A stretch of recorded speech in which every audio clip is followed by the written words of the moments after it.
பல ஆயிரம் கோடி முதலீட்டுக்கான ஒப்பந்தங்கள் 19 ஒப்பந்தங்கள் கையெழுத்தாகி இருக்கின்றன. முதல்வருடைய இந்த பயணம் வரலாற்று முக்கியத்துவம் வாய்ந்ததாக அமைந்திருக்கிறது. மது மற்றும் போதை பொருள் ஒழிப்பு மகளிர் மாநாடு நடத்த உள்ள சூழலில் அந்த மாநாட்டில் 2 முக்கியமான கோரிக்கைகளை முன்வைத்து நாங்கள் பரப்புரையை மேற்கொண்டு வருகிறோம். மருத்துவ காரணங்களுக்கு பயன்படுத்துகிற போதை மருந்துகள் தவிர நுகர்வுக்கான எந்த போதைப் பொருள்களும் பயன்பாட்டில் இருக்கக்கூடாது, புழக்கத்தில் இருக்கக்கூடாது, அவற்றை தடை செய்ய வேண்டும் என்று கொள்கைதான் மதுவிலக்கு கொள்கை. அதில் எந்த மாற்று கருத்தும் இல்லை.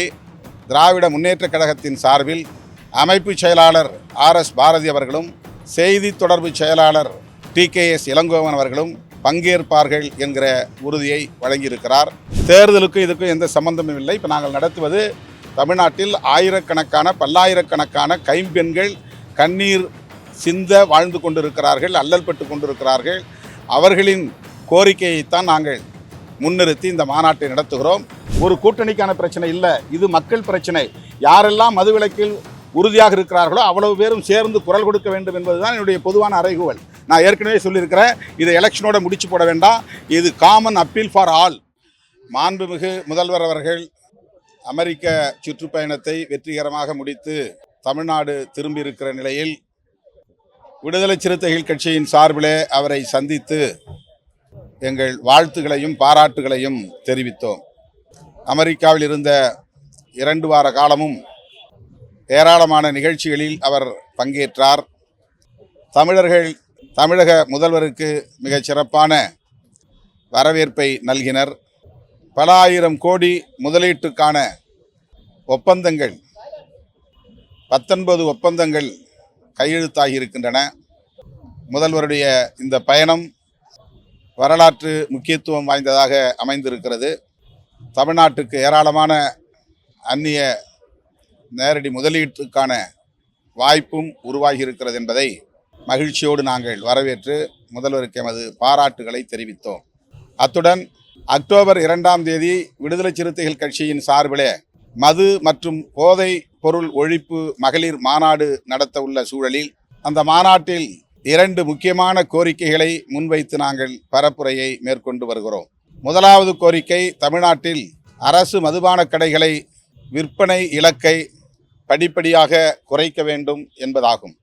2வது தேசிய அளவிலான ஒரு கோரிக்கை, அரசமைப்பு சட்டம் உறுப்பு எண் 47 படி படிப்படியாக மதுவிலக்கை இந்திய அளவிலே கொண்டு வருவதற்கு அனைத்து மாநில அரசுகளும் முன்வர வேண்டும் என்பதாகும்.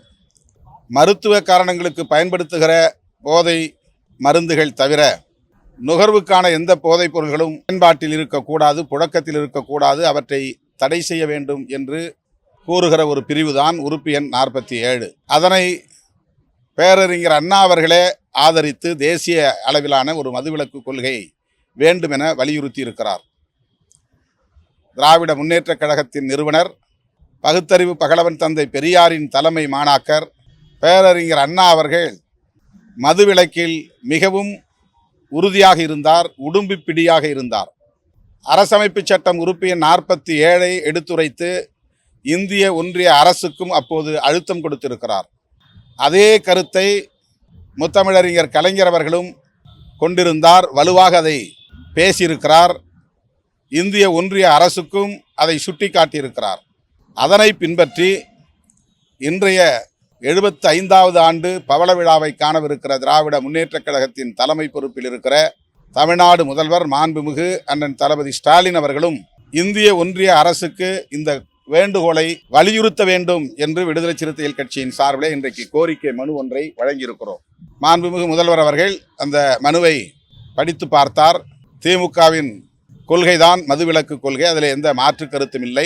எனவே நீங்கள் நடத்துகிற அக்டோபர் 2ஆம் தேதி நடத்துகிற மாநாட்டில் திராவிட முன்னேற்றக் கழகத்தின் சார்பில் அமைப்பு செயலாளர் RS பாரதி அவர்களும் செய்தி தொடர்பு செயலாளர் TKS இளங்கோவன் அவர்களும் பங்கேற்பார்கள் என்கிற உறுதியை வழங்கியிருக்கிறார். இந்த கோரிக்கையை உங்களோடு சேர்ந்து நாங்களும் இந்திய ஒன்றிய அரசின் கவனத்திற்கு எடுத்து செல்ல விரும்புகிறோம், அழுத்தம் கொடுக்க விரும்புகிறோம் என்று முதல்வர் அவர்கள் கூறியிருக்கிறார். மதுவிலக்கு தமிழ்நாட்டில் நடைமுறைக்கு வர வேண்டும் என்பதில் எங்களுக்கு எந்த மாற்று கருத்தும் இல்லை. நிர்வாக சிக்கலை கருத்தில் கொண்டு படிப்படியாக அதனை எவ்வாறு நடைமுறைப்படுத்த முடியுமோ அவ்வாறு நடைமுறைப்படுத்துவோம் என்றும் மாண்புமிகு முதல்வர் அவர்கள் கூறியிருக்கிறார். அது பற்றி எதுவும் பேசல. அது எங்களுடைய கருத்து, அவ்வளவுதான். நாங்கள் 1999 பேசி வருகிற ஒரு கருத்து.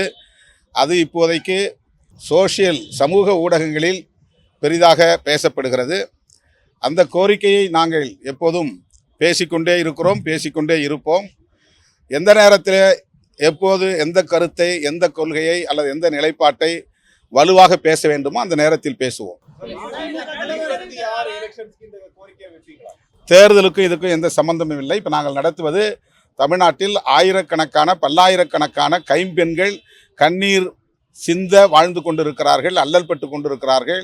அவர்களின் கோரிக்கையைத்தான் நாங்கள் முன்னிறுத்தி இந்த மாநாட்டை நடத்துகிறோம். எனவே இதை திசை திருப்பும் வகையில் தேர்தல் அரசியலோடு பிணைத்து பார்க்க வேண்டாம், இணைத்து பார்க்க வேண்டாம் என்று கேட்டுக்கொள்கிறேன்.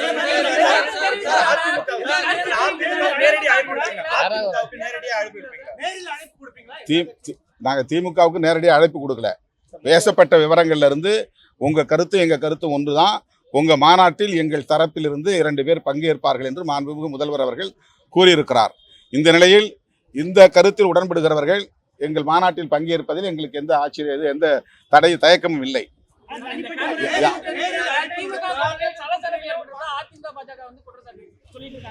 இதெல்லாம் ஊடகங்களில் பேசப்படுகிற வெறும் மீடியா ஹைப், அவ்வளவுதான். விடுதலை சிறுத்தைகள் கட்சிக்கும் திராவிட முன்னேற்ற கழகத்துக்கும் இடையில் எந்த விரிசலும் இல்லை, எந்த நெருடலும் இல்லை. நாங்கள் எங்கள் கொள்கை நிலைப்பாட்டில் உறுதியாக இருக்கிறோம், அதை நாங்கள் முன்னிறுத்துகிறோம், அவ்வளவுதான். அது தேர்தலுக்கு இன்னும் 15 மாசத்துக்கு மேல இருக்கு.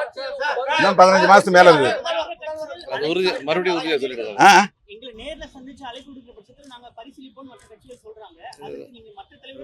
இப்ப திமுக அதில் பங்கேற்பதாக கூறியிருக்கிறார்கள். இதற்கு பிறகு அவர்களுடைய நிலைப்பாடு என்ன என்பது எங்களுக்கு தெரியாது. நாங்க பாக்குறோம். இது எல்லாருக்குமான பிரச்சனை. இது ஒரு கட்சிக்கான பிரச்சனை இல்ல, ஒரு கூட்டணிக்கான பிரச்சனை இல்ல. இது மக்கள் பிரச்சனை. யாரெல்லாம் மதுவிலக்கில் உறுதியாக இருக்கிறார்களோ அவ்வளவு பேரும் சேர்ந்து குரல் கொடுக்க வேண்டும் என்பதுதான் என்னுடைய பொதுவான அறைகூவல். நான் ஏற்கனவே சொல்லியிருக்கிறேன், இதை எலெக்ஷனோட முடிச்சு போட வேண்டாம். இது காமன் அப்பீல் ஃபார் ஆல். எல்லாரும் சேர்ந்து குரல் கொடுப்போம், எல்லோரும் சேர்ந்து பேசுவோம். இந்திய ஒன்றிய அரசுக்கு ஒரு அழுத்தம் கொடுப்போம். இந்திய ஒன்றிய அரசு எனக்கு இதில் எந்த பொறுப்பும் இல்லைங்கிற மாதிரி கண்டும் காணாமல் இருக்கிறது.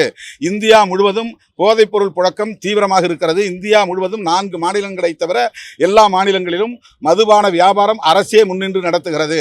இதற்கு மத்திய அரசுக்கு, இந்திய ஒன்றிய அரசுக்கு பொறுப்பு இருக்கிறதா இல்லையா? இதுதான் விடுதலை சிறுத்தைகள் எழுப்புகிற கேள்வி.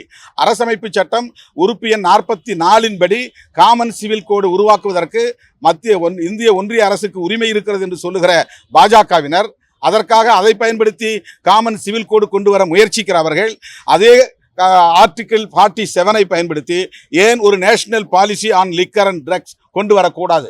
இதுதான் எங்கள் கேள்வி. அதுக்கு ஏன் தனிப்பட்ட ஒரு சட்டத்தை இயற்றக்கூடாது? இதுதான் எங்கள் கேள்வி.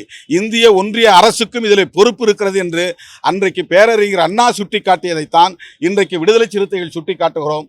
இந்த கருத்தில் திமுக உடன்படுவதால் எங்கள் மாநாட்டில் பங்கேற்க மாண்புமிகு முதல்வர் அவர்கள் உறுதியளித்திருக்கிறார். 2 பிரதிநிதிகளை அனுப்பி வைக்கிறார். நன்றி. தமிழ்நாட்டில் படிப்படியாக மதுக்கடைகள் மூடப்படுமா?